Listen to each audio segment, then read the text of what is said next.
MLC కవిత liquor స్కామ్లో ED విచారణలో ఉండగా సిబిఐ అరెస్ట్ చేసింది. అసలు ఈ లిక్కర్ స్కామ్ ఏంటి, కవిత రోల్ ఏంటి ఇందులో? ఓకే, ఇప్పుడు కవిత ఈజ్ ది రిమాండ్ ప్రిజనర్, అంటే జైల్లో ఉంది. తీహార్ జైల్లో ఈడీ అరెస్ట్ కేసులో కవిత లిక్కర్ స్కామ్లో రిమాండ్ ప్రిజనర్గా ఉంది. ఇప్పుడు చాలామంది అడుగుతున్నారు, సిబిఐ అరెస్ట్ చేయొచ్చు, దాన్నే ప్రిజనర్ ట్రాన్సిట్ వారెంట్ అంటారు. అంటే వేరే కేసులో అరెస్ట్ అయినప్పుడు ఏజెన్సీ వెళ్ళి వాళ్ళని ప్రిజనర్ ట్రాన్సిట్ వారెంట్ కింద అరెస్ట్ చేయొచ్చు. ఇంకోటి, ఇక్కడ ప్యారలల్ ఇన్వెస్టిగేషన్ జరుగుతుంది సిబిఐ ఈడీది. ఈడీ ఏమో పిఎంఎల్ఏ మనీ లాండరింగ్ కింద, దానికన్నా ముందు అసలు పేరెంట్ కేసు ప్రెడికేట్ అఫెన్స్ అంటారు. ఆ పేరెంట్ కేసు ఏంటంటే సిబిఐ కేసు, ఇది లిక్కర్ స్కామ్లో కాన్స్పిరసీ ఇవన్నీ జరిగింది, బ్రైబరీ జరిగిందని ప్రివెన్షన్ ఆఫ్ కరప్షన్ యాక్ట్ కింద ఆ కేసుని ఈడీ తీసుకుంటుంది. సో ఈడీ ముందు అరెస్ట్ చేసింది, సిబిఐ తర్వాత అరెస్ట్ చేసింది. ఎట్లయినా చేయొచ్చు, ముందు సిబిఐ అరెస్ట్ చేసి తర్వాత ఈడీ చేయొచ్చు.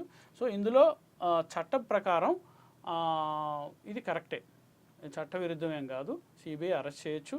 ఎందుకంటే దాన్నే ప్రిజనర్ ట్రాన్సిట్ వారెంట్, అది రెగ్యులర్గా జరుగుతుంటుంది. ఒక కేసులో ఉన్నప్పుడు పీటీ వారెంట్ వేసుకొని చేయొచ్చు. ఇంకోటి, సిబిఐ కూడా తమ పరిశోధన, అంటే వాళ్ళ ఇప్పుడు ఈడీ ఏమో మనీ లాండరింగ్ చట్టం కింద చేస్తుంది, సిబిఐ ఏమో prevention of corruption act, criminal conspiracy ఇలాంటి సెక్షన్ల కింద చేస్తుంది.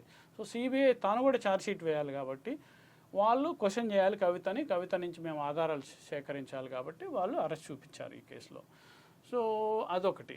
తర్వాత ఈ పాత్ర ఏంటి, కవిత పాత్ర అంటే, కవిత పాత్ర ఏంటంటే ఒక మధ్యవర్తిలాగా ఎవరెవరికి, ఆప్ ప్రభుత్వానికి, అది కేజ్రీవాల్ సిసోడియా నాయకత్వంలోని ఆ ప్రభుత్వానికి, ఇక్కడ సౌత్ గ్రూప్ అని చెప్తున్నా, అంటే దక్షిణాదికి చెందిన లిక్కర్ వ్యాపారులు, అది మాగుంట శ్రీనివాసరెడ్డి కానీ, శరత్ చంద్రారెడ్డి కానీ, లేకపోతే ఇతర లిక్కర్ వ్యాపారులు, మధ్యలో ఉన్న అరోరా, వీళ్ళందరికీ మధ్య ఆమె మధ్యవర్తిగా ఉంది. ఈ 100 కోట్ల రూపాయల బ్రైబ్స్, ఏదైతే బ్రైబ్స్ ఉన్నాయో అవి ఆ ప్రభుత్వానికి అందజేయటంలో ఏమో పాత్ర పోషించింది వీళ్ళ తరపున. ఆ ప్రభుత్వం ఆ డబ్బుని పార్టీ పంజాబ్లో, గోవాలో వాడింది అన్నది ఆరోపణ. ఈమె దాన్ని ఫెసిలిటేట్ చేసింది.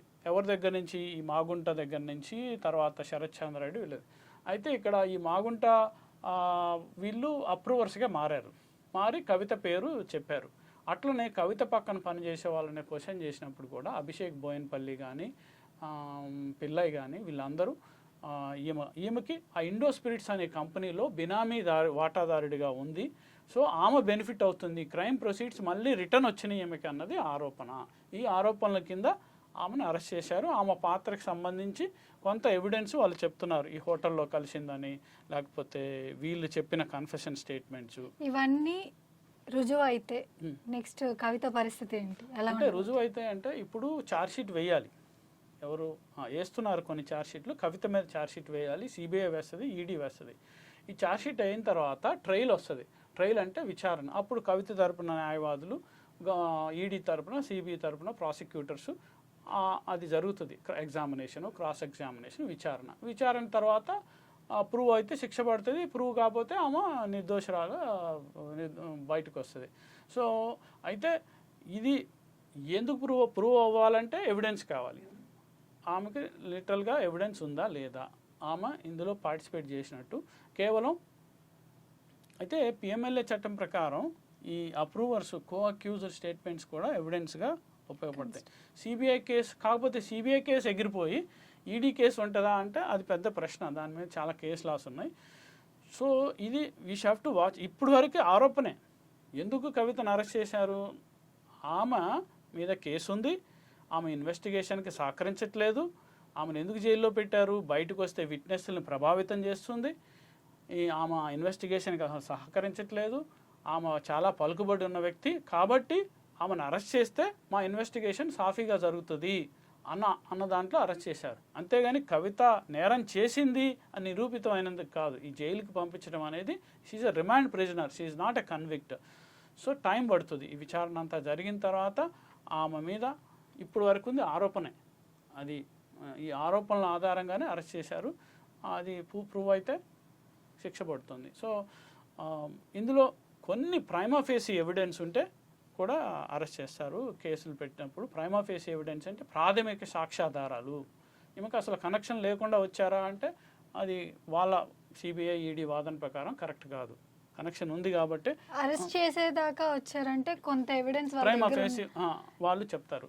సో అయితే ఇందులో ఇక్కడ ఇంపార్టెంట్ విషయం ఏంటంటే అన్ని భారతదేశంలో ఇప్పుడు జరుగుతున్నది, ఇప్పుడు కానీ గతంలో జరిగినాయి కానీ రాజకీయ అరెస్టులు కూడా ఉంటున్నాయి. అంటే కవిత ఉందా ఉండకపోవచ్చా అన్నది లీగల్ క్వశ్చన్. అది కానీ నా పార్టీలో చేరితే అరెస్ట్ చేయను, వాషింగ్ మిషను. నా పార్టీలో చేరితే తప్పు చేసి కూడా చేరితే అవ్వదు, అపోజిషన్ పార్టీ వాళ్ళని అయితే లోపలేయాలి. ఇది జరుగుతుంది. సో చట్టం ముందు అందరూ, అంటే ఈ అపోజిషన్ వాళ్ళకి ఎగ్జామ్షన్ ఇవ్వగని కాదు, గవర్నమెంట్లో ఉన్న వాళ్ళకి కూడా ఎగ్జామ్షన్ ఇవ్వద్దని. So don't give exemption to those in the government also. ప్రభుత్వంలో ఉన్న వాళ్ళకి, ప్రభుత్వం పార్టీలో ఉన్న వాళ్ళకి కూడా ఎగ్జామ్షన్ ఇవ్వద్దు. కరప్ట్ అందరూ కరప్టే. బట్ ఇప్పుడు జరుగుతున్నది ఏంటంటే ఎవరైతే అపోజిషన్ పార్టీలో ఉన్నారు వాళ్ళు మాత్రం అరెస్ట్ అవుతున్నారు. I'm not saying they are non corrupt, వాళ్ళు నాన్ కరప్ట్ అని చెప్పట్లేదు. బట్ జరుగుతున్నది ఏంటంటే టార్గెటెడ్గా జరుగుతుంది, తక్కువ మంది అరెస్ట్ అవుతున్నారు గవర్నమెంట్లో ఉన్న వాళ్ళు. ఇది కరెక్ట్ కాదు, ఇది మంచిది కాదు ప్రజాస్వామ్యానికి. సిబిఐ ఈడీల్ని ల్యాప్డాగ్, అది స్టేట్ ఏజెన్సీలు అయితే సిఐడీలు. ఇక so I think that is the crux of the point. I think we should talk how ఈ పార్లమెంట్ ఎలక్షన్స్ ముందే కవితను అరెస్ట్ చేశారు. ఈ ఆరోపణలు ఎప్పటి నుంచో ఆవిడ ఎదుర్కొంటున్నప్పటికీ అంటే అది వాళ్ళు ఆరోపిస్తున్న అంశం ఏంటంటే బీజేపీ కక్షపూరితంగా చేస్తుంది అనేది. ఒకటి వాళ్ళు తప్పకుండా డిఫెండ్ చేసుకుంటారు. బట్ ఇక్కడ ఏంటంటే పార్లమెంట్ ఎలక్షన్ ముందే ఎందుకు చేశారంటే యాక్చువల్గా ఆమెను ముందే చేయాల్సి ఉంది. బికాజ్ అసెంబ్లీలో మళ్ళీ కేసీఆర్తో అవసరం ఉంటుందేమో అని బీజేపీ అరెస్ట్ చేయలే. సో ఇప్పుడు ఎప్పుడైతే అతను అవసరం లేదు, బీఆర్ఎస్ పార్టీ డిమినిష్ అయిపోతుంది అనుకున్న టైంలో పార్లమెంట్ ఎలక్షన్లో ఎక్కడైతే ఇప్పుడు ముఖ్యమంత్రి అప్పటి కాంగ్రెస్ అధినేత వీళ్ళిద్దరూ అంటకాగుతున్నారు బీఆర్ఎస్ బీజేపీ అని ప్రజల్లోకి బాగా తీసుకెళ్ళగలిగారు. దాంతో అడ్వాంటేజ్ అయింది కాంగ్రెస్ పార్టీకి, డిసడ్వాంటేజ్ అయింది బీజేపీ పార్టీకి. బీజేపీ పార్టీ ఇప్పుడు ఆ మచ్చను తొలగించుకోవటానికి, తమ మీద పడ్డ ఆ అపప్రదని తొలగించుకోవటానికి వీళ్ళు ఏం చేశారంటే అరెస్ట్ చేశారు. అంటే టైమింగ్ గురించి మాట్లాడుతున్నాం. But there is a case, there is a prima facie evidence. So అంతేగాని బట్ అరెస్ట్ టైమింగ్, ఆ టైమింగ్ ఎందుకు జరిగిందంటే it's a pure political reason.